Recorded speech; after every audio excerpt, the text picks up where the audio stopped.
నమస్తే. Welcome to BRK women. నేను మీ స్వీయ వర్మ. ఈరోజు మనతో పాటు స్టూడియోలో ఉన్నారు family counsellor and motivational speaker K Madhavi గారు. నమస్కారం మాధవి గారు. నమస్కారం అండి. మాధవి గారు, మనిషి మానసికంగా ఎదగాలంటే ఏం చేయాలి మాధవి గారు? మనిషి మానసికంగా ఎదగాలి అని అంటే ఫస్ట్ ఆఫ్ ఆల్ తన మైండ్ని తన మేనేజ్ చేసుకోవాలి, కంట్రోల్ చేసుకోవాలి మనని. అంటే ఎలాంటి సిచ్యుయేషన్ అయినా నా లైఫ్లో జరిగినప్పుడు ఏది చేస్తే బెటర్ అని అనుకోవాలి. అంటే ప్రతి ఒక్క వచ్చిన అవకాశాలు, ప్రతి ఒక్క ఛాలెంజెస్ అతనికి తగ్గట్టుగా ఉండకపోవచ్చు, కానీ తనని కనుక మలుచుకునేటట్టు కెపాసిటీ తను పెంచుకోవాలి. ఎందుకంటే మనకి అన్ని ప్రాబ్లమ్స్ వస్తాయి, అన్ని రోజులు మంచి రోజులు ఉండవు, అన్ని రోజులు చెడ్డ రోజులు ఉండవు, అవునా కాదా? కాబట్టి నన్ను నేను ఎలా డెవలప్ చేసుకోవాలని అంటే ఫస్ట్ ఆఫ్ ఆల్ తన పొటెన్షియల్ తెలుసుకోవాలి. అంటే main thing is self analysis. నాకు ఏది ఇష్టం, ఏది కష్టం, ఏది వచ్చు, ఏది రాదు, ఏది దేనివల్ల నేను బాగా ఎంజాయ్ చేస్తాను, దేనివల్ల నేను చాలా హ్యాపీగా ఉంటాను, దేనివల్ల నా లైఫ్లో నేను సక్సెస్ చేసుకొని నా గోల్ ఎలా సెట్ చేసుకోగలుగుతాను, నేను రోజు ఏమేం చేస్తున్నాను, దేనివల్ల నా మాటలతో వేరే వాళ్ళు ఎలా బాధపడుతున్నారు, నేను ఎలాంటి పనులు బాగా చేయగలుగుతాను, ఎలాంటి పనులు నాకు ఇంకా నాలెడ్జ్ పెంచుకోవాలి.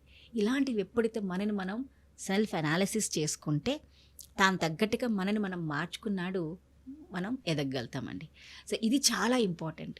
కానీ చాలామంది ఎక్కడైనా మీరు ఆలోచించండి, ఫస్ట్ క్వశ్చన్ ఏమైనా మనం చెప్పాలి అంటే వాళ్ళు ఏమంటారు, నీకు ఇది ఎందుకు వచ్చిందంటే ఏమోరా నాకు తెలియదు, పక్క వాళ్ళు ఇలా చేశారు, లేదా వేరే వాళ్ళు బ్లేమ్ స్టార్ట్ చేసేస్తాం.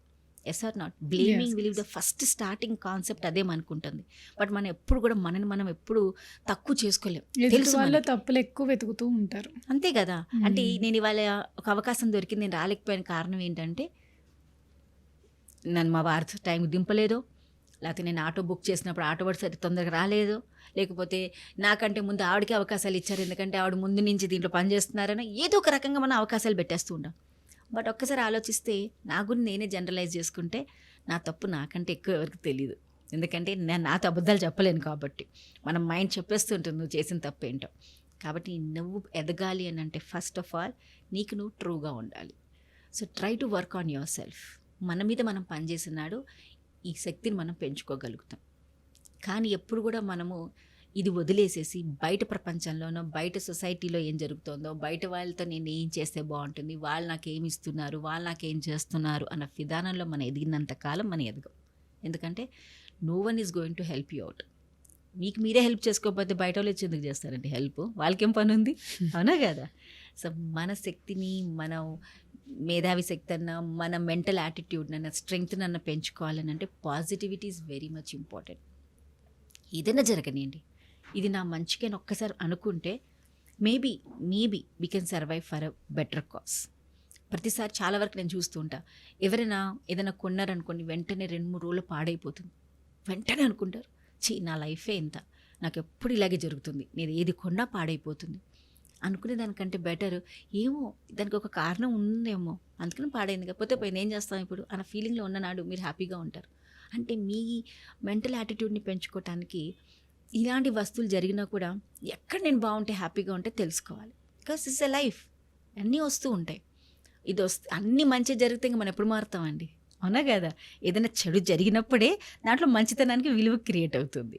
ఎప్పుడు మంచిగా ఉంటే కష్టం. ఇప్పుడు మీకు రోజు మంచి ఫుడ్డే తింటున్నారు అనుకోండి, అసలు కొన్ని రోజులు లేక మీకు ఒక టేస్ట్, ఆ ఫుడ్ టేస్టే వెళ్ళిపోతుంది. ఎందుకంటే రోజు అదే ఫుడ్ తింటున్నాం. అది ఒక్కొక్కసారి మనం మంచి చెడు ఒకరోజు సరిగ్గా చక్కటి ఫుడ్ కాకుండా ఏదో రోడ్ సైడ్ ఫుడ్ ఏదో తిన్నామే అనుకోండి, ఒక్కసారికి మంచి భోజనం పెడితే దాని విలువ ఎలా క్రియేట్ అవుతుందో ఆలోచించండి.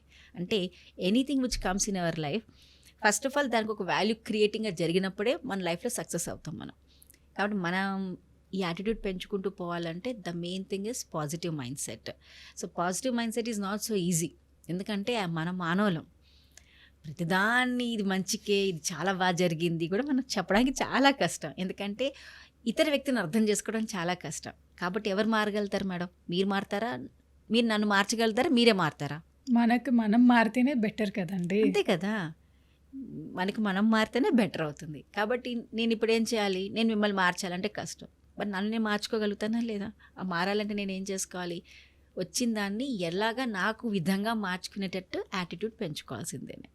కాబట్టి ఎప్పుడైతే మనం ఇలాంటి చేయగలుగుతామో, ఎలాంటి ప్రాబ్లమ్స్ వచ్చినా just we have to focus how to make it in a proper use. దాన్ని నేను నా ఎదగడానికి ఎలా వాడుకోవాలని నేను చూసినాడు నాకు ఏ ప్రాబ్లమ్స్ అయితే రావు. నా ముందుకి కనపడిన ప్రాబ్లం కూడా ఒక సొల్యూషన్ లాగే కనపడుతుంది. Because it has been said every problem has a solution. Without a solution problem అంటూ ఏది రాదు. కానీ మనకు ఉన్న ఆప్షన్స్ ఏదైతే తీసుకుంటున్నామో దాని మీద డిపెండ్ అయి ఉంటుంది. చిన్న సిచ్యుయేషన్ మనం తీసుకుంటే ఏ రిలేషన్షిప్ అయినా ఎక్కడైనా మీ ఆఫీస్లో ఆపర్చునిటీలోనైనా ఎక్కడైనా మీకు ఇది చేస్తే శాలరీ బాగా పెరుగుతుంది, ఇది చేస్తే మీ పేరు బాగా పెరుగుతుంది. కానీ ఈ రెండిట్లో మీరు చాయిస్ చేసేటప్పుడు ఎక్కువగా మనం శాలరీ పెరిగిందని వెళ్తాం. బట్ అక్కడ మనకి టెన్షన్స్ ఎక్కువ ఉంటాయి అని కూడా ఉంటుంది అనుకోండి. సో ఇది ఆప్షన్ ఎవరిది, మీద వేరే వాళ్ళదా? మనది కదా. అప్పుడు మీకు మెంటల్ టెన్షన్ పెరిగింది కదా. బట్ ఇంకో ఆప్షన్ కూడా ఉంది. అంటే అక్కడ మీకు సక్సెస్ తక్కువ ఉంది కానీ మెంటల్ టెన్షన్ తక్కువ ఉంది. సో మీరు ఏది ఆప్ చేస్తారో అది మీ చేతుల్లో ఉంది. అంటే every problem have a solution. But మనం ఏం చేస్తామంటే తొందరగా చేయడానికో, తొందర ఫేమ్ రావడానికో, ఏదో ఒక తొందరగా వర్క్ చేసేయడానికో మనం ఏదో ఒక స్టెప్ తీసుకుంటాం. దానివల్ల మనం mental ability, mental strength problem వస్తూ ఉంటాయి. సో చేసేటప్పుడు ఏ పని చేసినా give a full 100% focus for that. Planning ప్రాపర్గా చేసుకోవాలి. ఎలాంటి దాంట్లో కూడా తప్పు జరిగినా, ఏదైనా రాంగ్ అని మళ్ళీ కట్ బ్యాక్, మళ్ళీ మీ స్టార్టింగ్ నుంచి మళ్ళీ దానికి తగ్గట్టుగా మళ్ళీ సెట్ చేసుకుని దాని తగ్గట్టుగా మనం వర్క్ చేసామనుకోండి, compulsory will have a 100% positive results అయితే వస్తాయి. సో మన ఎబిలిటీ పెంచుకోవాలన్నా, మన స్ట్రెంగ్త్ పెంచుకోవాలంటే మన మీద మనం వర్క్ చేసుకోగలం. కాబట్టి we can't blame any one. And మన సిచ్యుయేషన్స్ కూడా మనం చెప్పలేం, ఎందుకంటే సిచ్యుయేషన్స్ చేంజెస్ అవుతాయి. ఇవాళ ఉన్న సిచ్యుయేషన్ రేపు ఉండకపోవచ్చు. But I'm the same person. So ఆ సిచ్యుయేషన్ నేను ఎలా రియాక్ట్ అయ్యానో నెక్స్ట్ టైం రియాక్ట్ కంటే రెస్పాండ్ అయితే బెటర్ కదా అన్న విధానం మనం మార్చుకుంటూ ఉంటే maybe in a slow process, but one fine day we can know about our cells. దాని తగ్గట్టుగా మనం మన స్ట్రెంగ్త్ని పెంచుకోగలుగుతాం. థ్యాంక్ యూ మాధవి గారు. Thank you so much ma'am.